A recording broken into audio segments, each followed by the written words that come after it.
Well, good morning. Since we're entering the Christmas season, I've had some requests to share something about Christmas carols. So we're going to start our first one this month with O Come, All Ye Faithful. This is a Latin hymn from the 18th century with the English translation by Frederick Ockel, written in 1743.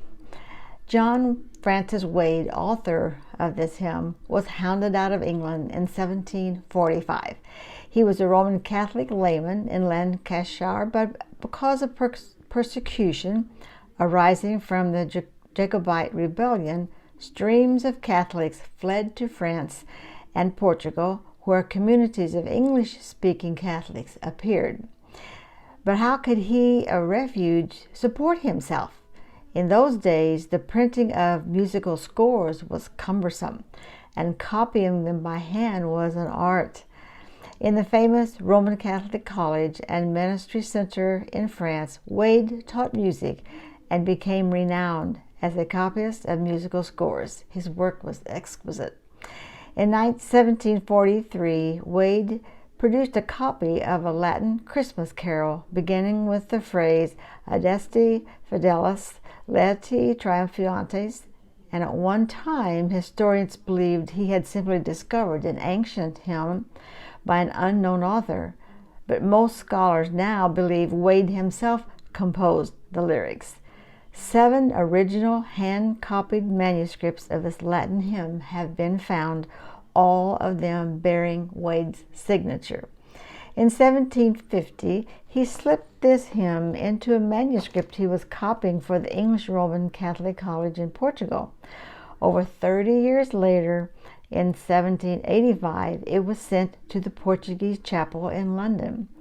The Duke of Leeds heard it sung there and included it in the repertoire of his own singing group. But as time passed, English Catholics began returning to Britain, and they carried Wade's Christmas carol with them. One day, an Anglican minister named Reverend Frederick Oakley came across Wade's Latin Christmas carol. Being deeply moved, he translated into English for Margaret Street Chapel. The first line of Oakley's translation said, "Ye faithful, approach ye." Well, somehow, "Ye faithful, approach ye" did catch on, and several years later, Oakley tried again. Perhaps his grasp of Latin had improved, because as he repeated over and over the Latin phrase Adeste Fidelis Laeti Triumphantes, he finally came up with the simpler, more vigorous "O come, all ye faithful, joyful and triumphant." So 2 brave Englishmen, Catholics, lover of Christmas and lovers of hymns, living 100 years apart, writing in 2 different nations, combined their talents to bid us come, joyful and triumphant, and adore him, born the King of Angels.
So come back next Monday for another carol in the month of December, and we'll share some things that we can find out about the history of those as well. And if you're on Facebook, it's Cheryl's Cherished Hymns. If you're on YouTube, it's just Cheryl Houck, and there's be different groups of music I have recorded there.